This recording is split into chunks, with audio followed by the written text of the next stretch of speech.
مٹی منگڑ کہاں ہے اسلام میں یہ فرضی کربلا، یہ فرضی امام باڑہ، یہ ماتم، یہ ڈی جے، یہ باجا، یہ صاحب تعزیہ، دلدل والا، گھوڑے والا. اعلیٰ حضرت اور بزرگوں نے لکھا کہ کربلا کی صرف ایک کاغذ کی تصویر بنا دو، بس وہی تعزیہ. لیکن ہم لوگوں نے کیا کیا؟ اس میں دلدل بنا دیا، 2 قبر بنا دیا. گجرات علاقے میں تعزیہ میں 2 قبریں ہوتی ہیں، ادھر بھی ہوتی ہیں. عورتیں جمع ہوتی ہیں تعزیہ کے پاس، کہتے ہیں اے حسین ہم کو بیٹا دے دیجیے، اے حسین ہم کو بیٹی دے دیجیے. کیا یہ ڈرامہ ہے؟ حسین اعظم کی نقلی قبر بنانا، اس قبر کے سامنے عورتوں کا جمع ہو جانا اور وہاں منتیں مانگنا، وہاں پانی، کافروں اور مشرکوں کی طرف پانی وہاں ڈالنا، ناریل پھوڑنا. ہندوستان کے الگ الگ علاقوں میں الگ الگ رسم ہے. خود میرے گاؤں میں 25 امام باڑہ بنتا تھا، میرے دروازے پہ بنتا تھا. میری دادی 5 سال کی میں رہتا تھا، میری دادی پکڑ کے وہاں امام باڑہ کے پاس لے جاتی تھی اور کہتی تھی حسین میرے بیٹا کو، میرے پوتا کو صحت دے دیجیے. اور پھر میرے گاؤں میں ایک بے نمازی بڈھا تھا، مر گیا. اس بے نمازی بڈھا کو سال بھر حال نہیں آتا تھا، محرم کے دن میں حال آتا تھا. اب لوگ کہتے تھے حسین اس پہ آ گئے. اب لوگ جمع ہو گیا تھا، حسین ہم کو بیٹا دے دیجیے، حسین بیٹی کی شادی کروا دی. کیا جہالت ہے! اور یہ مولوی ہاتھ میں قلم لے کے بکواس کر رہا ہے، بدتمیز. اسلام کا چہرہ مسخ کر کے لوگوں نے رکھ دیا. حسین کس پر آئے؟ وہ چرس پینے والے پر. حسین کس پہ آیا؟ بینگنا کا تاڑی پینے والے پر. حسین کس پہ آیا؟ جو سال میں ایک دن نماز نہیں پڑھتا تھا. تو حسین کو اور کوئی نہیں ملا تھا، بینگنا کا چرسی ملا تھا. حسین کو اور کوئی نہیں ملا تھا، وہ بینگنا کا وہ صاحب تاڑی اور شراب پینے والا ملا تھا. کیا ڈرامہ تم نے کیا! حسین کو اگر آنا ہی تھا کسی کے سر پہ تو اعلیٰ حضرت کے سر پہ آ جاتا، مفتی اعظم کے سر پہ آ جاتا، تاج الشریعہ کے سر پہ آ جاتا. آنا ہی تھا تو اس گاؤں کا جو امام صاحب ہے مولوی انور، اس کے سر پہ آ جاتا. 5 وقت کی نماز پڑھتا. یہ چرسی، بے نمازی، افیم، گانجا پینے والے کو اب روزے لا گئے. اب وہ ڈرامہ کر رہا ہے، جاؤ جاؤ بیٹا ہو جائے گا. عورتیں سب ٹھیک ہے، حسین بیٹا ہاں تو ہو جائے گا، جاؤ پیسہ لاؤ، پیسہ لاؤ. اب 500 روپے، 1000 روپے، جاؤ بیٹا ہو جائے گا. بمبئی میں یہ تماشا آج بھی ہو رہا ہے. ہم لوگ بمبئی میں 20 سال تک تقریر کیا ہے اور یہ ڈرامہ آج بھی ہے، کہیں زیادہ نہیں کم ہے. آپ کو معلوم ہونا چاہیے کہ اس ڈرامے کی وجہ سے اسلام بدنام ہوا ہے. اسلام جہالت مٹانے آیا، اسلام شرارت مٹانے آیا. حسین نے گردن کٹا دی شرارت مٹانے کے لیے. یزید کی بیعت نہیں کی کہ ہم تیرا ظلم چلنے نہیں دیں گے، ہم تیرا اتیاچار نہیں چلنے دیں گے. جس شریعت کو صدیق، عمر، عثمان، علی نے جس کی حفاظت کی، اسے پامال ہونے نہیں دیں گے. جب تک زندہ ہیں ہم ظلم کو پروان چڑھتا نہیں دیکھیں گے. تیرے ہاتھ میں تلوار ہے تو میری گردن کاٹ دے. میرے پاس دل ہے، میں یہ دل تجھ کو نہیں دوں گا. میرے پاس یہ ہاتھ ہے، یہ ہاتھ میں تجھ کو نہیں دوں گا. یہی تو کہا تھا یزید، کیسے نہیں دے گا؟ بال بچے کٹیں گے تو حسین جھکے گا. لیکن ساری دنیا جانتی ہے کہ کربلا میں ساری تکلیفیں آ گئیں، مگر حسین جھکے نہیں. اپنا سر، اپنا زمین، اپنا ہاتھ بچا کے دنیا سے چلے گئے. گردن کٹا دی مگر اصول کا خون نہیں ہونے دیا. کیا مطلب؟ یزید حسین کا ہاتھ لینے میں ناکام ہو گیا اور حسین کروڑوں مصیبتوں کے بیچ اپنا ہاتھ بچانے میں کامیاب ہو گیا. یہ ہے حسین. حسین کی کہانی صبر کی کہانی، حسین کی کہانی اصرار کی کہانی، حسین کی کہانی ہزاروں دشمنوں کے بیچ گر کے کھیانے کی کہانی نہیں، بلکہ بولوی بہادر کی طرح شہید ہو جانے کی کہانی. شیر کی ایک دن کی زندگی گیدڑوں کے 1000 سال کی زندگی سے بہتر ہے. مرنا تو ہے، چاہے آج مرے چاہے 1000 سال کے بعد مرے، مگر بولوی حق بولتے ہوئے مر جائے. حسین اعظم کی قبر سے آج آواز آ جائے. کیا تماشا لوگوں نے بنا دیا! چرس پینا، گانجا پینا. وہ تو کہیے کہ اعلیٰ حضرت رضی اللہ تعالی عنہ مجدد بن کے ہندوستان میں آ گئے. آج بمبئی میں 500 سے زیادہ مجلسیں ہو رہی ہیں. آپ کے گاؤں میں ایک دن کا جلسہ ہوتا ہے، لیکن پورے ہندوستان میں 10-10، 12-12 دن کے جلسے گاؤں میں ہو رہے ہیں. میں جہاں بمبئی میں 12 جلسے پڑھا ہوں ایک ہی اسٹیج پر 12 سال تک، اسی میں سے ٹائم نکال کے میں نے اڑیسہ کے ایک دیہات میں 2 سال تک 12 دن کا جلسہ پڑھا ہے میں. پانی سنڈا معظم بھائی جانتے ہوں گے، پانی سنڈا جیسے دیہات میں محرم کے موقع پر کنٹینیو 2 سال تک میں نے 10-10 دن کی تقریر کی ہے اس چھوٹے سے گاؤں میں. حسین اعظم کی محفلیں ہندوستان میں ہزاروں کی تعداد، 10-10 روزہ محفلیں، 12-12 روزہ محفلیں. ان چرسیوں کو ہٹانے، یہ پنجا کے نام پہ ڈرامہ کرنے والوں کو کی کمر توڑ دی اعلیٰ حضرت نے. وہ رضا کے نیزے کی مار ہے کہ عدو کی سینے میں خار ہے، کسے چالہ جوئی کا وار ہے کہ یہ وار وار سے پار ہے. نعرے تکبیر، نعرے رسالت، شہید اعظم کانفرنس، نعرے تکبیر. بے وقوف بولتا ہے کہ آپ تاج الشریعہ کو ولیوں کا سردار کیسے بول دیا، ولیوں کا سردار کیسے بول دیا. میں کہتا ہوں کہ ہر متقی عالم اللہ کا ولی ہے، اور تاج الشریعہ کے ہزاروں شاگرد ہیں جو متقی عالم ہیں. تو ان ہزاروں شاگردوں کے جو ولی ہیں ان کے سردار ہیں تاج الشریعہ. ہم کہاں کہہ رہے ہیں کہ خواجہ غریب نواز کے سردار، ہم کہاں بول رہے ہیں کہ غوث پاک کے سردار، ہم کہاں کہہ رہے ہیں کہ صاحب وہ 100 سال پہلے کے سردار. پرزینٹ میں جتنے بھی ان کے ولی شاگرد ہیں ان سبوں کے سردار ہے تاج الشریعہ. اس کھوپڑی میں بات نہیں آتی. کیا ہوا اعلیٰ حضرت کو کیا دیا؟ اعلیٰ حضرت نے یہی دیا کہ آج تیری مسجدیں ویران ہو جاتی، ہر طرف امام باڑہ دکھائی پڑتا. آج مسجدوں کی مینار ختم ہو جاتے، وہاں تعزیہ رکھا جاتا، اس تعزیے کے ارد گرد طواف کیا جاتا. لیکن احسان اعلیٰ حضرت فضل بریلوی کا ہے جو 100 سال پہلے کہا تھا یہ تعزیہ داری حرام حرام سخت حرام. اعلیٰ حضرت نے 100 سال پہلے کہا تھا جو واقعات جو کہانیاں محرم کے موقع پہ شہادت کے نام پہ کہی جاتی ہیں اکثر واقعات جھوٹے. اکثر کا کیا مطلب ہوتا ہے؟ 50%. اکثر کا کیا مطلب ہوتا ہے؟ 40%. اکثر کا مطلب ہوتا ہے 50+. اکثر کا مطلب ہوتا ہے 60%. تو اعلیٰ حضرت نے کیا لکھا کہ جو کہانیاں بولی جاتی ہیں شہادت کے موقع پر اکثر کہانیاں جھوٹی ہیں. دلدل کی کہانی، کبوتر کی کہانی، کیا کیا کیا کہانی. اعلیٰ حضرت نے 150 سال پہلے لکھا کہ اکثر کہانی جھوٹی ہے. اگر میں نے اسی اکثر کو آج 90% کہہ دیا، تکلیف کی کیا بات ہے؟ ناچنے کی کیا بات ہے؟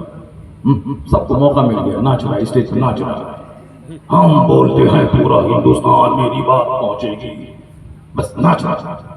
یہ نہیں پڑھے، وہ نہیں پڑھے، آئین قیامت نہیں پڑھا، سوانح کربلا نہیں پڑھا. تو تم تو نام جانتا ہوگا، ہم تو لائن با لائن پڑھیں گے اس کو. تم تو نام سنا ہوگا، تاریخ طبری کا نام سنا ہوگا، تم نے سوانح کربلا کا نام سنا ہوگا، آئین قیامت کا نام سنا ہوگا. ہم نے تو اس کتاب کو پڑھا ہے. اور اگر ایک بات بولوں گا تو سینہ پھٹ جائے گا تمہارا. جو بات آئین قیامت میں ہے وہ سوانح کربلا میں نہیں ہے، جو بات سوانح کربلا میں ہے وہ آئین قیامت میں نہیں ہے. صدر الافاضل نے لکھا کہ زہر امام حسن کو ان کی بیوی کی طرف جو منسوخ کرتے ہیں یہ درست نہیں ہے. امام کی بیویاں ساری زندگی امام حسین امام حسن کی محبت میں گزارتی تھی. امام حسن 100 کے قریب شادی کیا اور طلاق دے دیا کرتے تھے. مولا علی نے کہا تھا کہ حسین حسن کو کوئی بیٹی نہ دے کیونکہ یہ طلاق دے دیتے ہیں. مگر امام حسن کے بارے میں کوفہ کے لوگوں نے کہا کہ ہم تو اپنی بیٹی اس کی نکاح میں دیں گے، وہ چاہے رکھے چاہے طلاق دے دیں. امام حسن سے پوچھا کہ حضور اب ایسا کیوں کرتے ہیں؟ آپ نے کہا کہ قیامت کے دن ساری رشتہ داری ختم ہو جائے گی، کوئی رشتہ داری کام نہیں آئے گی، صرف مصطفیٰ کی رشتہ داری کام آئے گی. اس لیے امام حسن چاہتے تھے کہ یہ خواتین فاطمہ الزہرا کی بہو بننے کا شرف حاصل کریں تاکہ وہاں جہاں ایک ایک نیکی کے لیے لوگ ترسیں گے یہ نسبت مقام آ جائے. اور جس کو آپ طلاق دے دیتے تھے وہ ساری زندگی امام حسن کی محبت میں گزار دیتی تھی، نماز روزہ حج و زکات میں.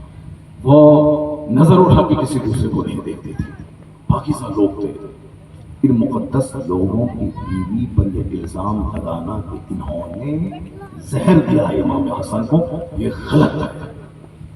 حضرت صدر الافاضل نے سوالہ کربلا میں کہا کہ یہ غلط ہے، لیکن آئین قیامت میں حضرت استاذ صبر نے کہا کہ امام حسن کو ان کی بیوی جعدہ بنت اشعث نے زہر دیا ہے۔ ان کی تحقیق تھی، وہ ان کی تحقیق تھی، لیکن اختلاف تو ہے، اختلاف تو ہے اس میں۔ امام حسن، امام مسلم بن عقیل کے 2 صاحبزادوں کی شہادت خطبات محرم میں طویل ہے، مگر آئین قیامت میں اس کا چرچا نہیں ہے، اس کا چرچا آئین قیامت میں نہیں ہے۔ اس کا مطلب ہے کہ تاریخ میں جس کو جو روایت ملی، جہاں پر جس کی تحقیق اجازت دی، اس نے اپنے حساب سے لکھا۔ اس لیے کہانی قصہ میں مت پڑھیے کہ وہاں سے میسج کیا ملتا، وہاں سے سبق کیا ملتا، وہاں سے ہمارے لیے روشنی کیا ملتی ہے۔ امام حسین کیسے گئے، کون سا گھوڑا تھا، کہاں اپنے خیمہ ڈالا، پھر وہاں سے کیسے نکلے، کہاں خواب دیکھا، کہاں کیا ہوا، یہ سب کی ضرورت نہیں۔ ضرورت ہے کہ حسین مدینہ سے نکلے، مکہ گئے، 150 سے زیادہ خطوط کوفہ سے آئے، اپنے بھائی مسلم بن عقیل کو تحقیق کے لیے بھیجا تاکہ کوئی کوتاہی میری طرف سے نہ، کوئی حجت باقی نہ رہ جائے۔ وہاں سے خط آیا کہ حالات بہتر ہے، 18,000 لوگ آپ کے نام کی بیعت میرے ہاتھ پہ کر چکے ہیں، آپ وہاں سے آ جائیں۔ امام کے پاس خط پہنچا، ادھر سے روانہ ہو رہے ہیں، ادھر کوفہ کے حالات بدل گئے۔ یزید کا عبید اللہ ابن زیاد نامی گورنر کوفہ آ گیا، اس نے ظلم مچایا، مسلم بن عقیل کو شہید کر ڈالا۔ مسلم بن عقیل اسی صدمے سے بحال تھے کہ ہم تو شہید ہو رہے ہیں، مگر ہم نے تو خط لکھ دیا ہے امام علی مقام کو کہ حالات اچھے ہیں، آپ وہاں سے آئیے۔ اب جب میرے ساتھ یہ حشر ہو رہا ہے، امام جب کوفہ آئیں گے ان کے ساتھ یہ بدعہد کیا سلوک کرے گا، یہ صدمہ لیکن دنیا سے چلے۔ یہ کوفہ کے بدعہد بے وفا وہ انکار کر گیا کہ ہم چٹھی نہیں لکھے۔ امام حسین جب آئے، کہا کہ تم لوگوں نے یہ خط لکھا ہے، تیرا دستخط اس میں ہے، کہا ہم نہیں لکھے، ہم نہیں لکھے۔ آج لوگ کہتے ہیں کہ ایسا بول دیا، ویسا بول دیا، ایسا ہو گیا۔ امام حسین کے بارے میں بھی لوگ بولا تھا کہ فلاں صحابی نہیں گئے، عبداللہ ابن عمر نہیں گئے، عبداللہ ابن عباس نہیں گئے، آپ کیوں گئے؟ آپ جیسے گئے ہیں ویسے سمجھیے۔ وہ لوگ کہتے تھے، یعنی ان کے جاہل مولیوں نے فتویٰ دیا تھا کہ حسین اعظم کا قتل کیا گیا، چونکہ بادشاہی وقت سے یہ بغاوت کر رہے ہیں تو باقی کی سزا قتل ہے۔ یعنی وہ کہتے ہیں کہ یہ بادشاہت کے لیے خروج کیا تھا۔ بہت ساری باتیں ہیں تاریخ میں، البتہ میں اتنا جانتا ہوں کہ میرے حضور نے امام حسین کی شہادت کی خبر دی ہے، اور بچپن ہی میں امام حسین کی شہادت کی خبر عام ہو چکی تھی، یہاں تک کہ فرشتہ کربلا کی مٹی لا کے حضور کو دکھلایا تھا، اور حضور نے دیا تھا۔ ام سلمہ رضی اللہ تعالی عنہا جو ام المومنین ہیں، ان کو کہا تھا جس دن یہ مٹی خون میں تبدیل ہو جائے اسی دن میرے نواسے کو شہید کر دیا جائے گا۔ تو یہ حدیث میں ہے، امام حسین شہید ہوئے، شہیدوں کے سردار ہیں۔ حضور نے فرمایا الحسن والحسین سیدا شباب اہل الجنہ، جنتی نہیں، جنتی نوجوانوں کے سردار ہیں حسن حسین۔ ان ابنی ھذا سید لعل اللہ ان یصلح بہ بین فئتین من المسلمین۔ حضور نے کہا یہ میرا بیٹا حسن سردار ہے، اس کے ذریعے اللہ مسلمانوں کے 2 گروہ میں صلح پیدا کرے گا۔ حضور نے کیا فرمایا؟ ھذا نیک ابنایا و ابنا بنتی، یہ دونوں میرے بیٹے ہیں، میری بیٹی کے بیٹے ہیں۔ ہمارے ہم میرے دنیا، یہ دونوں میرے دنیا کے 2 پھول ہیں۔ آقا سونگھا کرتے تھے امام حسین کی ہونٹ کو چوسا کرتے تھے، جس طرح سے ایک آدمی کھجور چوستا ہے۔ خطبہ جمعہ دے رہے ہیں ممبر پہ، وہاں سے نیچے اتر کے دونوں نواسوں کو گود میں لیا اور خطبہ دیا، یہ کہتے ہوئے کہ واقعی بچے آزمائش ہے، کتنا مجھ سے رہا نہیں گیا، میں ممبر سے نیچے اتر کے اپنے ان دونوں نواسوں کو گود میں لیا۔ پشت پہ سوار ہیں، سجدہ دراز کر دیا، جب تک حسین اپنی مرضی سے نیچے اتر نہ جائے تب تک مصطفیٰ سجدے سے سر نہ اٹھاتے تھے کہ حسین گر نہ جائے۔ یہ ساری چیزیں چونکہ حدیث میں ہے ماننا ہوگا. باقی جو تم نے نمک مرچ لگایا ہے وہ تیرے چہرے پہ مار دے گی.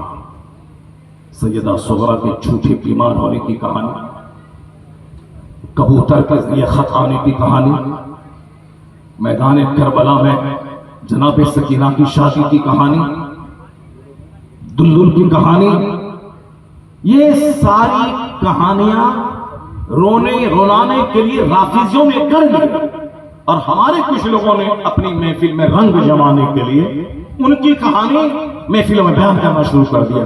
جب ان کے یہاں سے کہانی یہاں آئی، من گڑھنت کہانی، تب نہ اعلیٰ حضرت نے لکھا کہ یہ جو کہانیاں بیان کی جاتی ہیں ان کا پڑھنا سننا حرام. کن کا پڑھنا سننا حرام ہے؟ یہ کہیں ابھی کہانی کا، یہ ہم کو دکھلا رہے آئینہ کی فتویٰ سے. محرم نہیں پڑھا، علامہ ارشد نے لکھا ہے وہ نہیں پڑھا. علامہ ارشد القادری نے تو اعلیٰ حضرت کی سیدوں کی پالکی کو اٹھانے کی کہانی کو کتنا رنگ بھرا ہے، کس قدر زبردست رولانے والے انداز میں انہوں نے اردو ادب کا مظاہرہ کیا ہے. لیکن اس کے بارے میں بشمار محققین کہتے ہیں یہ واقعہ غلط ہے. فالتو سے باتیں مت کیا کیجیے. معارج النبوت کتنی بڑی کتاب ہے، 500 سال پہلے لکھی گئی کتاب. میں اعلیٰ حضرت سے پوچھا گیا تو آپ نے کہا اس میں رت و یابی سب ہے. تاریخ میں غلطی ہو سکتی ہے مگر حدیث میں غلطی نہیں ہو سکتی. تاریخ میں غلطی ہو سکتی ہے مگر قرآن میں غلطی نہیں ہو سکتی ہے. تو جو تاریخ قرآن حدیث سے ٹکرائے اسے پھینک دیجیے، اور جو قرآن حدیث سے نہیں ٹکرائے سچ معلوم ہو اسے ایکسپٹ کر لیجیے. جن لوگوں نے تاریخ پڑھی ان خبیثوں نے امیر معاویہ رضی اللہ تعالی عنہ کو گالی دیا، اور اہل بیت اطہار کے قتل کی ذمہ داری حضرت امیر معاویہ کے سر پہ ڈال دی.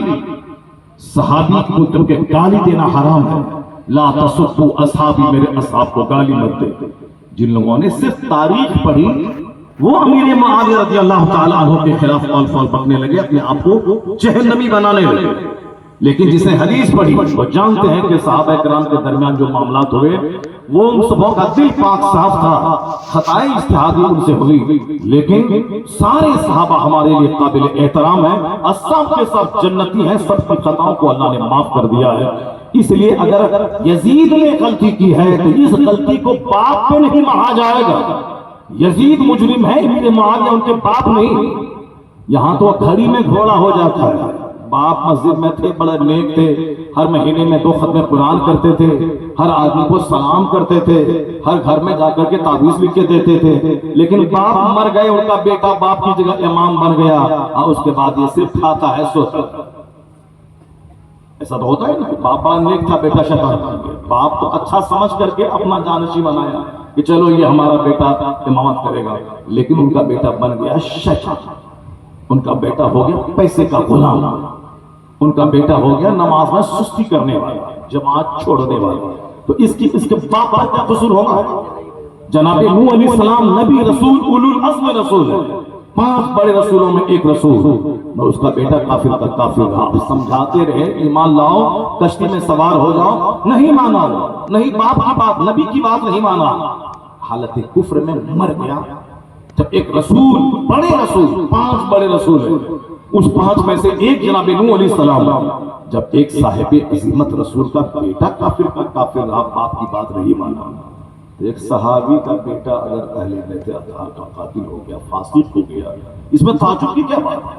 اگر یہی بات ہے کہ امیر معاویہ اس معاملے کے مجرم ہے تو اس سے بڑا مجرم امام حسن ہے. اگر اس سے بڑا مجرم امام حسن ہوں گے معاذ اللہ، چونکہ امام حسن کے ساتھ 40,000 عرب تھے جو آپ کے ہاتھ پر بیعت کر چکے تھے، ہم آپ کے غلام ہیں، آپ میرے بادشاہ ہیں. مگر امام حسن نے خلافت امیر معاویہ کو سپرد کر دیا 3 شرطوں کے ساتھ. آپ خلافت دے دی، امام حسن مدینہ. تو اگر جو بولتا ہے کہ امیر معاویہ اپنا بیٹا کو خلیفہ بادشاہ نہ بناتے تو یہ معاملہ نہیں ہوتا، ایک ہاتھ آگے بڑھ کے کیوں نہیں بولتا ہے؟ اگر امام حسن کٹ جاتے، مر جاتے، مگر امیر معاویہ کو خلافت نہیں دیتے، جب وہ نہیں دیتے تو پھر وہ اپنے بیٹے کو نہیں دیتے. اس کا مطلب ہے کہ سارے کربلا کے واقعات کی ذمہ داری امام حسن پہ جاتی ہے. چونکہ نہ یہ امیر معاویہ کو خلافت دیتے، نہ امیر معاویہ اپنے بیٹے یزید کو بادشاہت دیتے، نہ یہ واقعہ ہوتا۔ زیادہ دماغ مت لڑائیے، لن یصیبنا الا ما كتب اللہ لنا۔ امام حسین سے راستے میں کہا گیا تھا حضور آپ لوٹ جائیے یہاں سے، مدینہ چلے جائیے، جہاں جا رہے ہیں جو لوگ آپ کو خط لکھ کے بلا رہے ہیں ان لوگوں کے دل میں تو آپ کی محبت ہے، مگر بظاہر وہ بادشاہ دمشق یزید کے ساتھ وہ لوگ ہیں، ان کی تلوار ان کے ساتھ ہے۔ آپ کے بھائی کو دگا دیا ان لوگوں نے، آپ کے باپ کو دھوکا دیا ہے ان لوگوں نے۔ چونکہ حضرت مولا علی کوفہ میں شہید ہوئے تھے، حضرت امام حسن کے ساتھ جو معاملہ تھا وہ کوفہ میں ہوا تھا۔ کہا جب آپ کے باپ کے وہ لوگ نہیں ہوئے، آپ کے بھائی کے وہ لوگ نہیں ہوئے تو آپ کا کیسے ہوں گے؟ اس لیے آپ لوٹ جائیے یہاں سے، مت جائیے آگے۔ تو امام حسین نے کیا کہا تھا؟ لن یصیبنا الا ما كتب اللہ لنا۔ قرآن کی آیت پڑھ کے آپ نے کہا تھا کہ ہمیں کوئی مصیبت نہیں پہنچ سکتی ہے مگر وہی پہنچے گی جو اللہ نے میری تقدیر میں لکھ دیا۔ چونکہ وہاں بظاہر بات کوئی نہیں تھی لوٹنے کی، امام مسلم نے اکیلے خط لکھا، آپ یہاں سے روانہ ہو گئے۔ وہاں جانے کے بعد حالات بدل گئے، آپ نے کہا مجھے واپس مدینہ جانے دو، ان لوگوں نے بولا نہیں جانے دیں گے، راستہ روک لیا، 1000 فوج وہاں آ گئی، راستہ گھیر لیا، نہیں جانے دیں گے، کہا